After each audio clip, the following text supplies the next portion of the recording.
The Sign of the Four, the Chapter 5. The Tragedy of Pondicherry Lodge. It was nearly 11 o'clock when we reached this final stage of our night's adventures. We had left the damp fog of the great city behind us, and the night was fairly fine. A warm wind blew from the westward, and heavy clouds moved slowly across the sky, with half a moon peeping occasionally through the rifts. It was clear enough to see for some distance, but Thaddeus Sholto took down one of the side lamps from the carriage to give us a better light upon our way. Pondicherry Lodge stood in its own grounds, and was girt round with a very high stone wall topped with broken glass. A single narrow iron-clamped door formed the only means of entrance. On this, our guide knocked with a peculiar postman-like rat-tat. "Who is there?" cried a gruff voice from within. "It is I, McMurdo. You surely know my knock by this time." There was a grumbling sound and a clanking and jarring of keys. The door swung heavily back, and a short, deep-chested man stood in the opening, with the yellow light of the lantern shining upon his protruded face and twinkling, distrustful eyes. "That you, Mr. Thaddeus? But who are the others?" "I had no orders about them from the master." "No, McMurdo. You surprise me. I told my brother last night that I should bring some friends.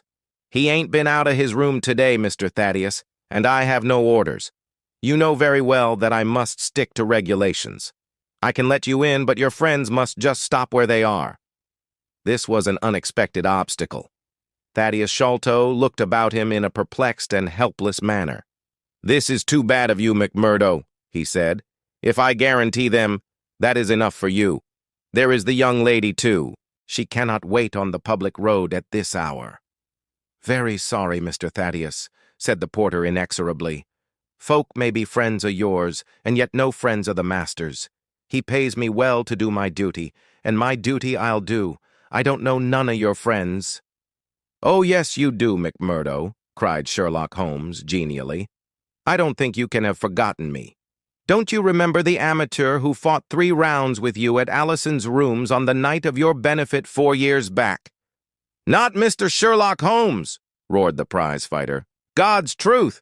How could I have mistook you, if instead of standing there so quiet you had just stepped up and given me that cross hit of yours under the jaw? I'd ha' known you without a question. Ah, you're one that has wasted your gifts, you have. You might have aimed high if you had joined the fancy. You see, Watson, if all else fails me, I have still one of the scientific professions open to me," said Holmes, laughing. "Our friend won't keep us out in the cold now, I am sure. In you come, sir, in you come, you and your friends," he answered. "Very sorry, Mr. Thaddeus, but orders are very strict. Had to be certain of your friends before I let them in." Inside, a gravel path wound through desolate grounds to a huge clump of a house, square and prosaic, all plunged in shadow, save where a moonbeam struck one corner and glimmered in a garret window. The vast size of the building, with its gloom and its deathly silence, struck a chill to the heart. Even Thaddeus Sholto seemed ill at ease, and the lantern quivered and rattled in his hand. "I cannot understand it," he said. "There must be some mistake. I distinctly told Bartholomew that we should be here, and yet there is no light in his window. I do not know what to make of it." "Does he always guard the premises in this way?" asked Holmes. "Yes, he has followed my father's custom. He was the favorite son, you know, and I sometimes think that my father may have told him more than he ever told me. That is Bartholomew's window up there where the moonshine strikes. It is quite bright, but there is no light from within, I think." "None," said Holmes, "but I see the glint of a light in that little window beside the door. Ah, that is the housekeeper's room. That is where old Mrs. Burnstone sits. She can tell us all about it. But perhaps you would not mind waiting here for a minute or two, for if we all go in together and she has no word of our coming, she may be alarmed. But hush! What is that?" He held up the lantern, and his hand shook until the circles of light flickered and wavered all round us. Miss Morstan seized my wrist, and we all stood with thumping hearts, straining our ears. From the great black house there sounded through the silent night the saddest and most pitiful of sounds, the shrill, broken whimpering of a frightened woman. "It is Mrs. Bernstone," said Sholto. "She is the only woman in the house. Wait here. I shall be back in a moment." He hurried for the door and knocked in his peculiar way. We could see a tall old woman admit him, and sway with pleasure at the very sight of him. "Oh, Mr. Thaddeus, sir, I am so glad you have come. I am so glad you have come, Mr. Thaddeus, sir." We heard her reiterated rejoicings until the door was closed and her voice died away into a muffled monotone. Our guide had left us the lantern. Holmes swung it slowly round and peered keenly at the house and at the great rubbish heaps which cumbered the grounds. Miss Morstan and I stood together, and her hand was in mine. A wondrous, subtle thing is love, for here were we two who had never seen each other before that day, between whom no word or even look of affection had ever passed, and yet now in an hour of trouble our hands instinctively sought for each other. I have marveled at it since, but at the time it seemed the most natural thing that I should go out to her so, and as she has often told me, there was in her also the instinct to turn to me for comfort and protection. So we stood hand in hand, like two children, and there was peace in our hearts for all the dark things that surrounded us. "What a strange place," she said, looking round. "It looks as though all the moles in England had been let loose in it. I have seen something of the sort on the side of a hill near Ballarat, where the prospectors had been at work." "And from the same cause," said Holmes.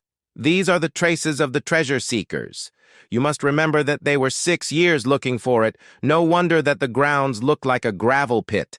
At that moment, the door of the house burst open, and Thaddeus Sholto came running out, with his hands thrown forward and terror in his eyes. "There is something amiss with Bartholomew," he cried. "I am frightened. My nerves cannot stand it." He was indeed half blubbering with fear, and his twitching, feeble face peeping out from the great astrakhan collar had the helpless, appealing expression of a terrified child. "Come into the house," said Holmes, in his crisp, firm way.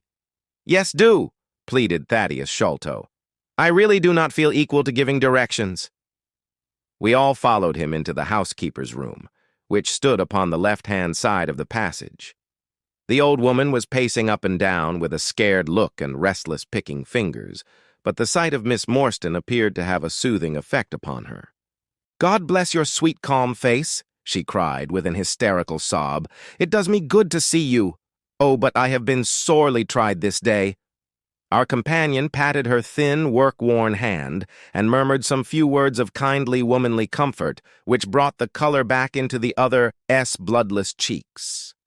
"Master has locked himself in and will not answer me," she explained. "All day I have waited to hear from him, for he often likes to be alone. But an hour ago I feared that something was amiss, so I went up and peeped through the keyhole." "You must go up, Mr. Thaddeus. You must go up and look for yourself. I have seen Mr. Bartholomew Sholto in joy and in sorrow for 10 long years, but I never saw him with such a face on him as that." Sherlock Holmes took the lamp and led the way, for Thaddeus Sholto's teeth were chattering in his head. So shaken was he that I had to pass my hand under his arm as we went up the stairs, for his knees were trembling under him. Twice as we ascended, Holmes whipped his lens out of his pocket and carefully examined marks, which appeared to me to be mere shapeless smudges of dust upon the cocoa-nut matting which served as a stair carpet. He walked slowly from step to step, holding the lamp and shooting keen glances to right and left. Miss Morstan had remained behind with the frightened housekeeper. The third flight of stairs ended in a straight passage of some length, with a great picture in Indian tapestry upon the right of it and 3 doors upon the left. Holmes advanced along it in the same slow and methodical way, while we kept close at his heels, with our long black shadows streaming backwards down the corridor. The third door was that which we were seeking. Holmes knocked without receiving any answer, and then tried to turn the handle and force it open. It was locked on the inside, however, and by a broad and powerful bolt, as we could see when we set our lamp up against it. The key being turned, however, the hole was not entirely closed. Sherlock Holmes bent down to it and instantly rose again with a sharp intaking of the breath. "There is something devilish in this, Watson," said he, more moved than I had ever before seen him. "What do you make of it?" I stooped to the hole and recoiled in horror. Moonlight was streaming into the room, and it was bright with a vague and shifty radiance. Looking straight at me and suspended as it were in the air, for all beneath was in shadow, there hung a face, the very face of our companion Thaddeus. There was the same high, shining head, the same circular bristle of red hair, the same bloodless countenance. The features were set, however, in a horrible smile, a fixed and unnatural grin, which in that still and moonlit room was more jarring to the nerves than any scowl or contortion. So like was the face to that of our little friend that I looked round at him to make sure that he was indeed with us. Then I recalled to mind that he had mentioned to us that his brother and he were twins. "This is terrible," I said to Holmes. "What is to be done?" "The door must come down," he answered, and springing against it, he put all his weight upon the lock. It creaked and groaned, but did not yield. Together we flung ourselves upon it once more, and this time it gave way with a sudden snap, and we found ourselves within Bartholomew Sholto's chamber. It appeared to have been fitted up as a chemical laboratory. A double line of glass-stoppered bottles was drawn up upon the wall opposite the door, and the table was littered over with Bunsen burners, test tubes, and retorts. In the corners stood carboys of acid in wicker baskets. One of these appeared to leak or to have been broken, for a stream of dark-colored liquid had trickled out from it, and the air was heavy with a peculiarly pungent, tar-like odor. A set of steps stood at one side of the room, in the midst of a litter of lath and plaster, and above them there was an opening in the ceiling large enough for a man to pass through. At the foot of the steps a long coil of rope was thrown carelessly together. By the table, in a wooden armchair, the master of the house was seated all in a heap, with his head sunk upon his left shoulder, and that ghastly, inscrutable smile upon his face. He was stiff and cold, and had clearly been dead many hours. It seemed to me that not only his features but all his limbs were twisted and turned in the most fantastic fashion. By his hand upon the table there lay a peculiar instrument, a brown, close-grained stick with a stone head like a hammer, rudely lashed on with coarse twine. Beside it was a torn sheet of notepaper with some words scrawled upon it. Holmes glanced at it and then handed it to me. "You see," he said, with a significant raising of the eyebrows. In the light of the lantern I read, with a thrill of horror, the sign of the 4. "In God's name, what does it all mean?" I asked. "It means murder," said he, stooping over the dead man. "Ah, I expected it. Look here." He pointed to what looked like a long, dark thorn stuck in the skin just above the ear. "It looks like a thorn," said I. "It is a thorn. You may pick it out, but be careful, for it is poisoned." I took it up between my finger and thumb. It came away from the skin so readily that hardly any mark was left behind. One tiny speck of blood showed where the puncture had been. "This is all an insoluble mystery to me," said I. "It grows darker instead of clearer." "On the contrary," he answered, "it clears every instant. I only require a few missing links to have an entirely connected case.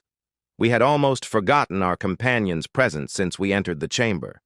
He was still standing in the doorway, the very picture of terror, wringing his hands and moaning to himself. Suddenly, however, he broke out into a sharp, querulous cry. "The treasure is gone," he said. "They have robbed him of the treasure. There is the hole through which we lowered it. I helped him to do it. I was the last person who saw him. I left him here last night, and I heard him lock the door as I came downstairs. What time was that? It was 10 o'clock.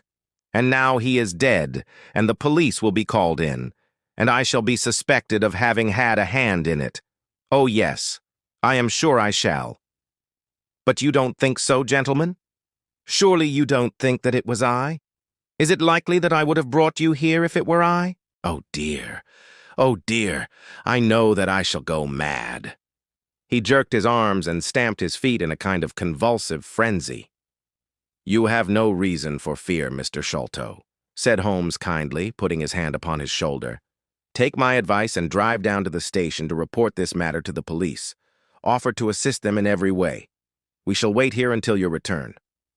The little man obeyed in a half-stupefied fashion, and we heard him stumbling down the stairs in the dark.